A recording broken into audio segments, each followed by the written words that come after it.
And, you know, in theaters this April, there is something out there for everyone. So here with a look at a few flicks worth our time is our friend Eric Davis, senior editor at Fandango. So welcome back to the show. Thank you. Good to see you. So coming out today, right? Yeah. Is the movie actually I've been looking forward to so much. It's Air. It's about sneakers, but of Yes. course, the Michael Jordan. Unless you live under a rock, I think everybody's looking forward to this movie. Yeah, it's fantastic. It is about the Air Jordan, the sneaker. It is currently Ben Affleck's highest-rated movie as a director on Rotten Tomatoes.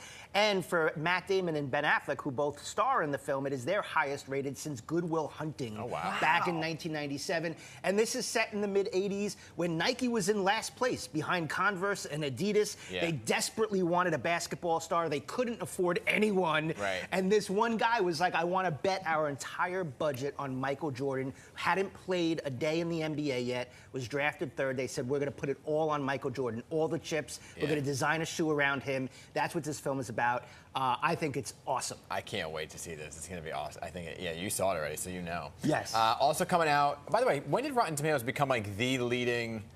Like, I feel like everybody's talking about Rotten Tomatoes lately. Yeah, well, because I think there's so much happening. There's Yeah. so much on TV. There's so much in the theaters that when I talk to people, they're like, I don't know what to watch. Yeah. And so I think a lot of people are going to Rotten Tomatoes now because it helps kind of guide them whether you're for the critical score or the audience score. All right, because they have both. It's a good indicator. All right, let's talk about the other big movie coming out this Friday, which is the Super Mario Brothers movie. What's going on here? Super Mario. You know, every day I have parents coming up to me at school saying, when is there another family movie in theaters? This is the first animated movie in theaters since Puss in Boots in December. Oh, wow. And it's great. If you play the games, I felt like it was just as joyful as playing the games.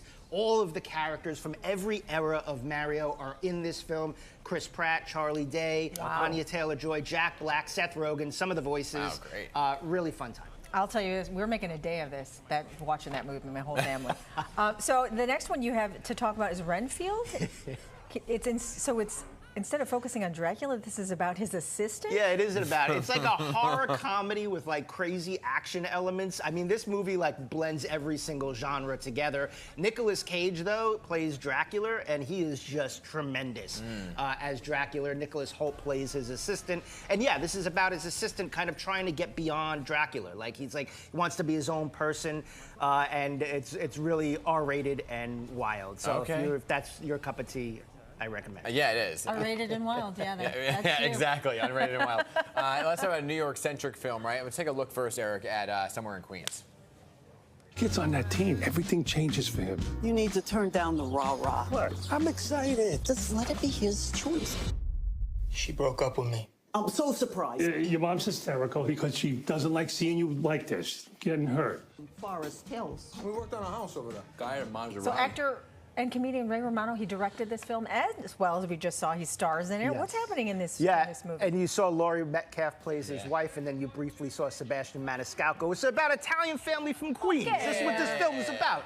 You know, and Ray Romano, he plays a guy, his son is a basketball star at high school, and he's trying to kind of figure out, okay, should he go play basketball in college, or should he stay home and work at the family business? And it's basically, like Ray Romano says, a love letter to the Italian-American family from Queens. I'm in.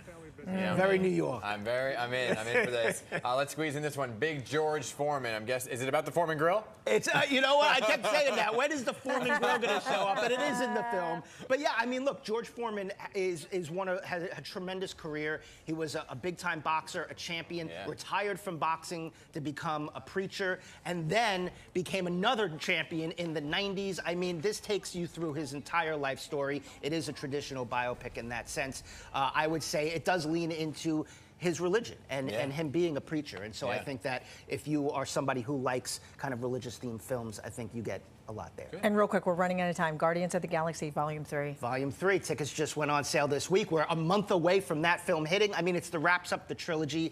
I think this is going to be one of the biggest Marvel movies that we've ever seen because the Guardians are so great. Yes. And we just launched like 50 minutes of interviews with the cast on Fandango, so you can check that out. But yeah, can't wait for that. All right, Eric. Very nice. Thank you for joining us in our movie theater. Next time we'll be talking about summer movies. Yes. Okay. All right. Can you believe that? Talking summer already. I'm excited for that. Yeah.